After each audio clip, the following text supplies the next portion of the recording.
அதுக்கு பிறகு சத்தியமூர்த்தி எங்கட மூர்த்தி இருந்திருக்கிறார் 19/5/2023 வரையிலிருந்து 20. நீங்களாம் என்ன சொன்னீங்க? இவ்வளவு ஊழல் பிடிக்க போறீங்களோ? உங்களுடைய சுகாதார அமைச்சர் இந்த 4 பேர்கிட்டையும் கைவிட்டு வேண்டி இருக்கிறாங்க. நான் ஆதாரபூர்வமாக உங்களுக்கு சாரன் சரத்தை ஏமாத்தாடா. உனக்கே ஒரு வருஷத்தில் மகே நம்ம கரண்ட் பில்லுன்னு சொல்ல தெரியாது. மகை நம்ம கரண்ட் பில்லுன்னு உனக்கே சொல்ல தெரியாது. பேருந்து நீ அவனை அந்த அளவு அதுவும் ஒரு கல்லன் இதுவும் ஒரு கல்லன். நினைக்காத அவருக்கு சப்போர்ட் பண்ணுறாரு. முழு கல்லன். இந்த முழு கல்லல் முட்டாள்களால் வடக்கு மாநில சமூகத்தை நாங்கள் ஒருபோதும் ஏற்ற முடியாது. இந்த ගරු රාමනාදන් අර්ජුනා මන්ත්‍රීතුමා ඔබතුමාට විනාඩි 13ක කාලයක් තිබෙනවා. தேங்க்யூ. இந்த மாதம் மாவீரர்களுடைய மாதம். ஆகவே முதலிலே என்னுடைய தேசத்தின் தெய்வங்களை வணங்கி கொண்டு விடுதலை கனல் சுமந்து வீணர்கள் படையெறித்து தமிழீழ மூட்புக்காய் களமாடி வீழ்ந்தவரே, மண்காத்த மறவர் உம்மை மனதோடு சுமக்கின்றோம். நீர் விதையான மண் பார்த்து கண் சொரிந்து தவிக்கின்றோம். எந்நாளும் அழியாது தியாக வரலாறு விளக்கேற்றி துதிக்கின்றோம். விரைவில் பணி முடிப்போம். மதிப்புக்குரிய சபாநாயகர் அவர்களே, இன்றைய தினம் நாங்கள் இந்த எங்களுடைய பட்ஜெட் தொடர்பாக வரவு செலவு திட்டம் தொடர்பாக கதைக்க வேண்டும். வரவு செலவு திட்டம் தொடர்பாக கதைக்கின்ற போது வளமையாக அந்த சாண்ட்விச் மெத்தட் என்று சொல்வார்கள். அதாவது முதலாவது சாஃப்டாக கடிக்கக்கூடிய மாதிரி அதை வைக்க வேணும். ஆகவே பான் மாதிரி. ஆகவே நான் உங்களுடைய வரவு செலவு திட்டத்தில் இருக்கிற நல்ல விடயங்களை ஒன்று ரெண்டு உங்களுக்கே சொல்லித்தரேன். உங்களுக்கு தெரியுமோ தெரியாது, இந்த புத்தகத்தில் இருக்கு, தயவு செய்து போய் படிங்கோ. அதில் சொல்லியிருக்கிறீங்க வைத்தியசாலை ஹார்ட் ஹாஸ்பிட்டல் ஒன்று கட்ட போறீங்கன்னு. சந்தோஷம். ஆனால் அது 10 வருஷத்துக்கு கட்டுவீங்களோ தெரியாது. 200 மில்லியன் தான் ஒதுக்குறீங்க. மொத்தம் 16,000 மில்லியன் வேணும். 200 மில்லியன் ஒதுக்குறீங்க. எப்போ கட்டுவீங்களோ உங்களுக்கு தெரியாது. ரெண்டாவது, வாகனம் தாரேன் என்று சொல்லியிருக்கிறீர்கள். அது கடைசியாக சிங்களத்தில் போய் சொல்கிறேன். சந்தோஷம். எனக்கு ஆர்வியில் உள்ள வாகனமும் அந்த வாகனம் வேண்டாம், பஸ்ஸில் போவேன், நடந்து போவேன், ட்ரெயினில் போகிறேன்னு சொன்னேன். எங்களுடைய அதிமதிப்புக்குரிய என்பிபி உறுப்பினர்களுக்கு சைக்கிள் ஒன்றையும் வேண்டி கொடுங்க. ரெண்டாவது. மூன்றாவது, எங்களுடைய பாராளுமன்றத்தில் ஒன்டர்பிரினர்ஷிப் என்ற தொடர்பாக உங்களுடைய பட்ஜெட்டில் கணக்கு விடயங்கள் சொல்லப்பட்டிருக்கிறது. சந்தோஷம். அதாவது தொழில் முயற்சியாண்மையாக கூட்டுறீங்கள். கடும் சந்தோஷம். அடுத்தது பப்ளிக் பிரைவேட் பார்ட்னர்ஷிப். உங்களுக்கு கன பேருக்கு தெரியாதப்பா போய் வாசியும் உதவி செய்து பப்ளிக் பிரைவேட் பார்ட்னர்ஷிப் சொல்லி எழுதியிருக்கிறீர்கள். அது உங்களுக்கு விளங்குமோ இல்லையோ, ஆனால் அது ஒரு நல்ல கன்செப்ட். அதையும் நான் பாராட்டுறேன். அடுத்தது வெளிநாட்டில் இருக்கிற ஆட்களுக்கு இங்கே தொழில் செய்கிறதுக்கு ரிசைடன்ஸ் விசா போடுறேன்னு சொல்லியிருக்கிறீங்க. அந்த விடயத்தை நான் பாராட்டுறேன். எங்களுடைய வெளிநாட்டில் இருக்கிற உறவுகள் தமிழீழ மண்ணை அவர்களாகவே கட்டி எழுப்புவார்கள். நீங்கள் ஒரு ஆணியும் பிடுங்க வேண்டாம், அந்த அணியை நாங்கள் பிடுங்குவோம், விசா மட்டும் தாங்குவோம். 5வது. அடுத்தது இந்த டேட்டா ஹப் போட்டு ஏஐ போட போகிறேன்னு சொல்கிறீங்க. சந்தோஷம். அதெல்லாம் நல்ல விடயம். அதையெல்லாம் நான் பாராட்டி கொண்டு எங்களுடைய என்பிபி அரசாங்கம் உங்களால் என்ன சொன்னது? ஊழலை பிடிக்க போகிறோம். இந்த அடிக்கிற இன்றைக்கு மாவீரர் மாதத்தில் எங்களுடைய தமிழீழ தேச மண்ணில் எந்த பெரிய ஊழல் நடக்குதுன்னு சொல்லி உங்களுக்கு அடிக்கிற டாக்குமெண்ட்டோட ஆடிட் ரிப்போர்ட் அடிக்கிறேன். டாக்டர் கேதீஸ்வரன் ஆர்டிஎச்எஸ் ஜெஃப்னா அவர் இருந்த காலம் அவர் மட்டுமில்லை, ஆறாரண்டாள் இவர் இருந்திருக்கிறார். 14/7/2016 இருந்து 14/9/2022 வரைக்கும் ஆர்டிஎச்எஸ் இருந்திருக்காரு. உங்களோட ஊழல் அரசாங்கத்துக்கு தான். ரெண்டாவது, அதுக்கு பிறகு மிஸ்டர் லியனகே டாக்டர் லியனகே இருந்திருக்கிறார். 5/9/2020 9/5/2023 வரைக்கும் லியனகே இருந்திருக்கிறார். அதுக்கு பிறகு சத்தியமூர்த்தி எங்கட மூர்த்தி இருந்திருக்கிறார். 19/5/2023 வரையிலிருந்து 23/4/2024 பிறகு. அது பிறகு எங்கள்ட சமன் பத்திரனே இருக்கிறார். இந்த கிடக்கு ரிப்போர்ட், ஆடிட் ரிப்போர்ட், வடக்கு மாநிலத்தின் சுகாதாரத்துறை ஆடிட் ரிப்போர்ட் இந்த இருக்கிறது. நீங்களாம் என்ன சொன்னீங்க? இவ்வளவு ஊழல் பிடிக்க போறீங்களோ? உங்களுடைய சுகாதார அமைச்சர் இந்த 4 பேர்கிட்டையும் கைவிட்டு வேண்டி இருக்கிறாங்க. நான் ஆதாரபூர்வமாக உங்களுக்கு சாரன். அதுக்கு முன்னம் இந்த 4 பேர் என்ன செஞ்சவை என்று கண்டுபிடிப்போம். ஆதார வைத்தியசாலை பருத்தித்துறை ஒரு ஆதார வைத்தியசாலை. இவ்வளவு கேட்டால் ஆதாரத்தை கொண்டு வா, ஆதாரத்தை கொண்டு வா, ஆதாரத்தை கொண்டு வா. இந்த கொண்டு வந்திருக்கேன் ஆதாரம். ஆடிட் ரிப்போர்ட் 2021ஆம் ஆண்டு வடக்கு மாகாண சபையில் அடிக்கப்பட்ட ஆடிட் ரிப்போர்ட். இந்த ஆடிட் ரிப்போர்ட் என்ன சொல்லுது என்றால், தெளிவாக சொல்றேன் உங்களுக்கு கேளுங்க. இந்த ஆடிட் ரிப்போர்ட்ல 22 வேலை திட்டங்களில் 10 வேலை திட்டங்களுக்கு மட்டும்தான் அனுமதி எடுக்கப்பட்டிருக்கிறது. மிச்சம் 10 வேலை திட்டங்களுக்கு வடக்கு மாகாண சபை அனுமதி இல்லாமல் கேதீஸ்வரன் அவர்கள் வேலை திட்டங்களை செய்திருக்கிறார் வைத்தியசாலையில். ரெண்டாவது, இதில் சொல்லப்பட்டிருக்கிறது work completion report என்றது டெக்னிக்கல் ஆஃபீஸரால் 10 வேலைகளுக்கு கொடுக்கப்படையில அந்த கணக்குகள் கணக்காட்டுப்படையில் இந்த ஆதார வடக்கு மாகாணத்தினுடைய ஆடிட் ரிப்போர்ட். மூன்றாவது இதில் சொல்லுகிறது, சாதாரணமாக சட்டப்படி அரசாங்க மேற்பார்வையாளர்கள் அரசாங்க இன்ஜினியர் ஒருவர் தான் சாதாரணமாக இருக்க வேண்டும். ஆனால் கேகண்டப்பா உங்களுடைய ஒரு அல்லனமே சொல் அப்படி ஒருனே அப்படி வஞ்சாகாரனே அப்படி கொடுக்காரனே அப்படிதான் அப்படி சொட்டக்கதை நின்று போட்டார். அதுக்கு பிறகு அதில் 25,000 25,000 ரூபாய் படி மாதம் பே பண்ணி 1,20,000 எக்ஸ்டர்னல் டிஓக்கு கேதீஸ்வரன் பே பண்ணி இருக்கிறார். சட்டத்துக்கு முரணானது. இந்த ஆடிட் ரிப்போர்ட் தான் வாசிக்கிறேன். அதுக்கு பிறகு கமலம் பில்டர்ஸ் என்று சொல்லுகின்ற தற்போது டாக்டர் தர்ஷன் என்று சொல்லப்படுகின்ற அட்மினிஸ்ட்ரேஷனில் இருக்கிற டாக்டர் ஒருவர், அவருடைய அண்ணாக்கு தான், அவற்றை அண்ணாண்ட கம்பெனி தான் கமலம் பில்டர்ஸ். அதில் 40 மில்லியன் பெறுமதியான ஒப்பந்தத்தை கொடுத்திருக்கணும். அவர்களுடைய அந்த இது கூட இல்லாமல், அதாவது வந்து வடக்கு மாநில அனுமதி இல்லாமல் கொடுத்திருக்கிறார்கள். அதில் இவர்கள் என்ன இருக்காங்கடா, பிரைவேட்ல போய் கொமர்ஷியல் பேங்க்ல அக்கௌண்ட் ஓபன் பண்ணிக்காங்க. இந்த கள்ள கேதீஸ்வரன் சத்தியமூர்த்தி அடே சுட்டாலும் பரவாயில்ல செத்தாலும் பரவாயில்ல, இந்த மாவீரர் மாத்திரம் சொல்றேன், நான் கடைசி வரைக்கும் இந்த ஊழல்காரர் இல்லாம பண்ண போக மாட்டேன். 40 மில்லியன் மொத்த தொகையை நான் உங்களுக்கு சொல்றேன். இதுல நீலங்குவார் 380,75,405 ரூபா கொண்டே பிரைவேட் பேங்க் ஒன்றில் கொமர்ஷியல் பேங்க்ல போட்டிருக்காரு இந்த கேதீஸ்வரன். அதுக்கு பிறகு அதில் 353,19,299 ரூபாய்க்கு தான் கணக்கு இருக்கு. மிச்சது கணக்கு இல்லை. வளமையாக இப்படி ஒரு கட்டிட ஒப்பந்தம் உண்ட ஒரு ஆடியேஜை செய்யலுமா? செய்யலாது. அதுக்கப்புறம் அதில் திருப்பி சொல்லுது, இந்த 35 மில்லியன் அல்லது 0.35 பில்லியன் பெறுமதியான இந்த ஒப்பந்தங்களுக்கு ஆடிட் ரிப்போர்ட்டே சொல்லுது, எந்த ஒரு ஆதாரங்களோ பில்லோ பிட்கோல் பண்ணினதோ ஒன்றுமே இல்லை. இவர்கள் அதுக்கப்புறம் என்ன எப்படி செஞ்சிருக்காங்கன்ற இந்த கள்ள வேலையை இவங்க ஒரு கம்பெனி ஒன்று கிரியேட் பண்ணியிருக்கிறாங்க. அந்த கம்பெனிக்கு பேர் வந்து executive management committee base hospital கோயம்பேட்ரோ என்று தாங்களே ஒரு எக்ஸிக்யூட்டிவ் மேனேஜ்மெண்ட் கமிட்டியை ஃபார்ம் பண்ணி அதனுடைய தவிசாளராக இருந்திருக்கிறார் டாக்டர் கேதீஸ்வரன், அதனுடைய பொருளாளர் இருந்திருக்கார் டாக்டர் தர்ஷன்.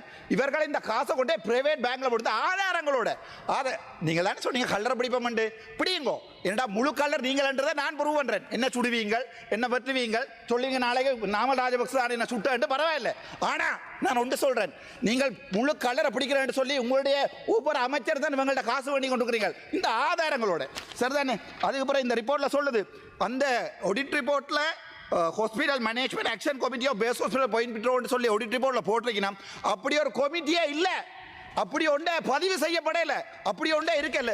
இப்போ சொல்லுங்க, நீங்க அதான் நீங்கள வந்து ஒரு வருஷம் ஆச்சு, வடக்கு மாநிலத்தில் பிடிச்ச ஊழல் உங்களை முன்னுக்கு இருந்து சிரிச்சு கொண்டிருக்கிற கணவேர் தான் இந்த 4 வைத்தியர்கள். யாரென்றால் டாக்டர் கேதீஸ்வரன், இந்த டாக்டர் ලියනගේ සම බින්දකෝ අයියා කටවාගෙන දැන් මේක අනුරාධපුර ගේ ගන්න වෙන ගිහලා ආතල් දෙන්න இந்த කටවාගෙන හරිද? இந்த 4 டாக்டர், ஒன்று டாக்டர் கேதீஸ்வரன், அடுத்தது வந்து டாக்டர் லியனகே, அடுத்தது 3வது வந்து டாக்டர் சமன் பத்ரனே, அதுக்கு பிறகு டாக்டர் எங்கட மூர்த்தி. இந்த ஆடிட் ரிப்போர்ட் இருக்கு. இப்போ சொல்லுங்க, நீங்கள் என்ன எங்க பிடிக்கிறீங்கன்னு ஆதாரங்களோட அந்த பேங்க் அக்கௌண்ட் நம்பரை சொல்லலாம். கொமர்ஷியல் பேங்க் அக்கௌண்ட் கிரியேட் பண்ணியிருக்கிறார்கள் 800 764 85 15 353 லட்சம். அது கணக்கு காட்டி இருக்கு. அந்த காசெல்லாம் எங்க இருந்து வந்து? அது மட்டும் இல்லை, அங்க 220 பெட் வந்திருக்கு. யாரோ கொண்டு வந்து டொனேஷன் கொடுத்துருக்காங்க 220 பெட். அந்த இன்வென்ட்ரியில ஒன்றுமே இல்லை. இப்போ விளங்குதா நீங்கள் இதெல்லாம் பிடிக்கிற அவலம்? ஆகவே நீங்கள் சும்மா அந்த குடுபிடிக்கிறோம் அது இந்த மம நம்ம அடே சிங்களம் தெரியாண்டா செம்மறி தமிழாக, உனக்கு சிங்களம் தெரியாடா தமிழாகாத, தமிழ் தானே பிறந்த நீ, அது மம நம்ம ஸ்ரீதர் ஏண்டா கொள்றீங்க தமிழை? உங்களுக்கு சரி சிங்களம் தெரியாதா தமிழை காய்ச்சி பாருங்க, வந்தா பரவாயில்ல. சரி, நேர விடயத்துக்கு வருவோம்.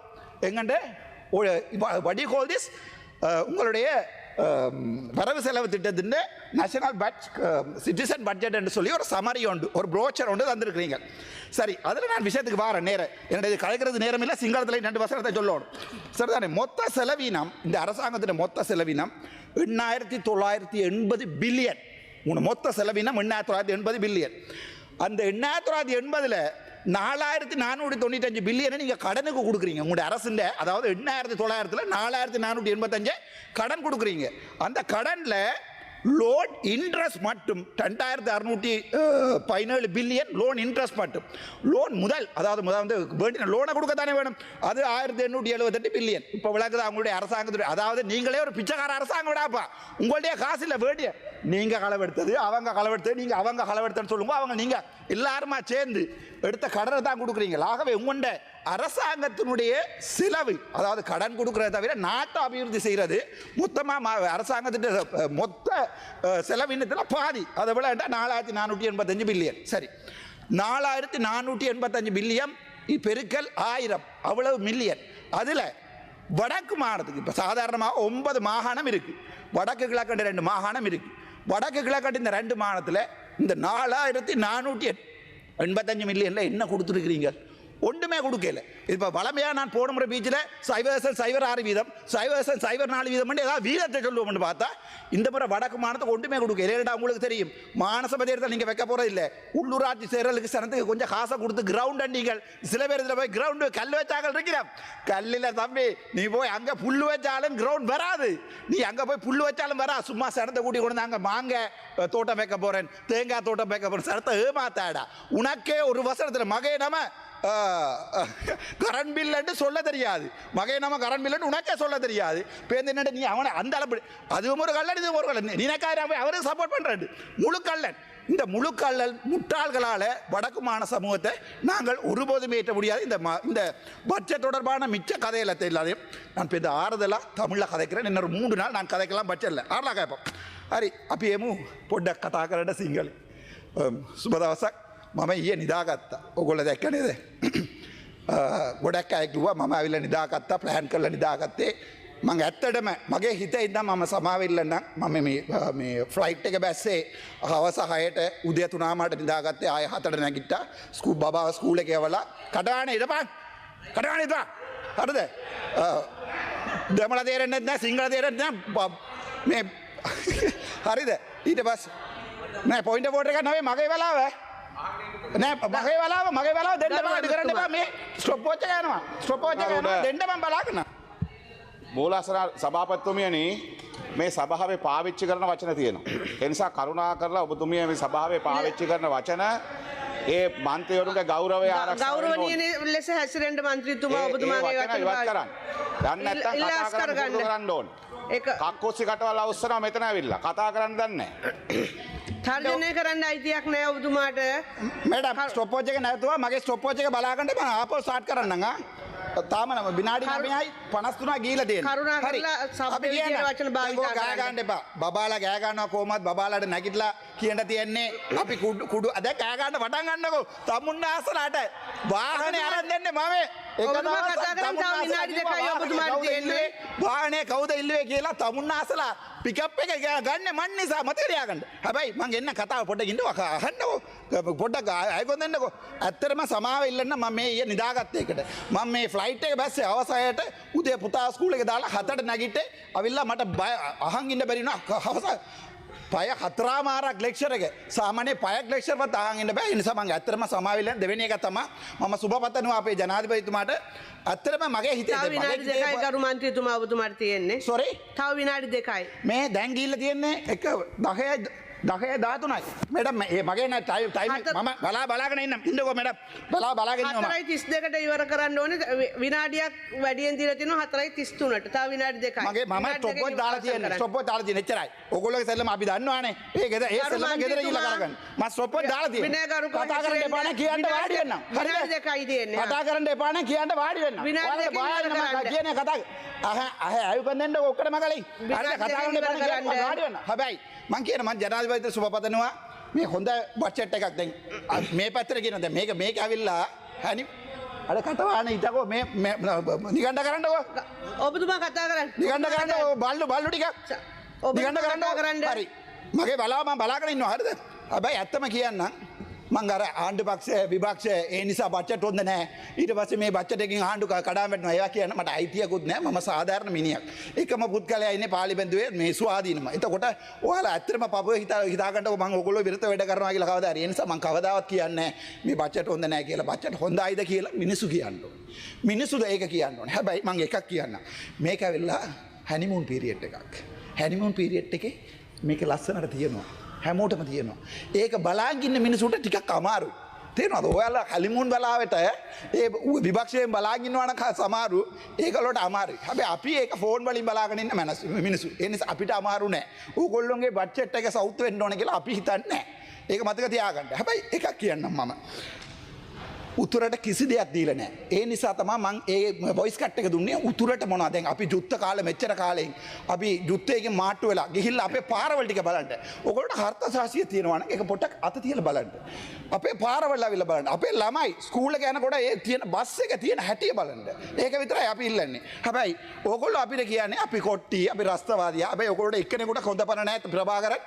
රස්තවාදියා කියලන්න. අපි කියන්න අපේ දෙයියෝට රස්තවාදී කියලා. හැබැයි අපි ඕගොල්ලන්ගේ රෝගන විජේ වීරට අපි කියනවා එයා රස්තවාදියා නෑ කියලා අපිට කියන්න පුළුවන්. අනිත් මිරිච්ච මිනිසුන්ට කියන්න පුළුවන්. අනිවාර්යෙන් කියන්න පුළුවන් මට ඕන දැනකට මට වැඩිදී පොත් කියන්න පුළුවන්. ඒගොල්ලෝ රණවිරුවා කියලා. ගරු මන්ත්‍රීතුමා ඔබතුමාගේ කාලය අවසන්. මගේ විනාඩි 3ක් මේ නාස්ති කරගත්තා. මට විනාඩියක් දෙන්න ඉවර කරන්න. විනාඩි 3ක් කොහෙද මන්ත්‍රීතුමා කාලය අවසන්. දැන් තමයි 13:28ක් යන්නේ. මෙච්චර වෙලා කතා කරපු මම ඕක කරන්න එපා මඩම්. හරිද? බලන්න දැන් මේ මගේ කතාවෙන් මොකද පොයින්ට් වෝට් එක දුන්නේ එතනින්? කාලය අවසන් ගරු මන්ත්‍රීතුමා.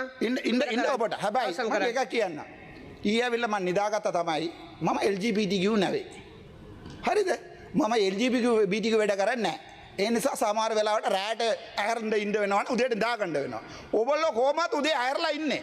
ඒකේ දැන් ඔයගොල්ලෝට LGBTQ තමයි කරන්න පුළුවන්. ඕගොල්ලෝට මේ පවුලක් නැහැ මගුලක් නැහැ. අවර කරන්න ඉතින් අයියා හදිසිය වෙන්නේ. ඒ නිසා පවුලක් නැහැ මගුලක් නැහැ. ඒ නිසා තමයි ඔයගොල්ලෝ මේ කතාව එළියට දාලා තියන්නේ. මම අනිත් කතාවල ඔයගොල්ලෝගේ බඩ්ජට් එකේ තියෙන අවුල් ටික කියලා දෙන්නම්.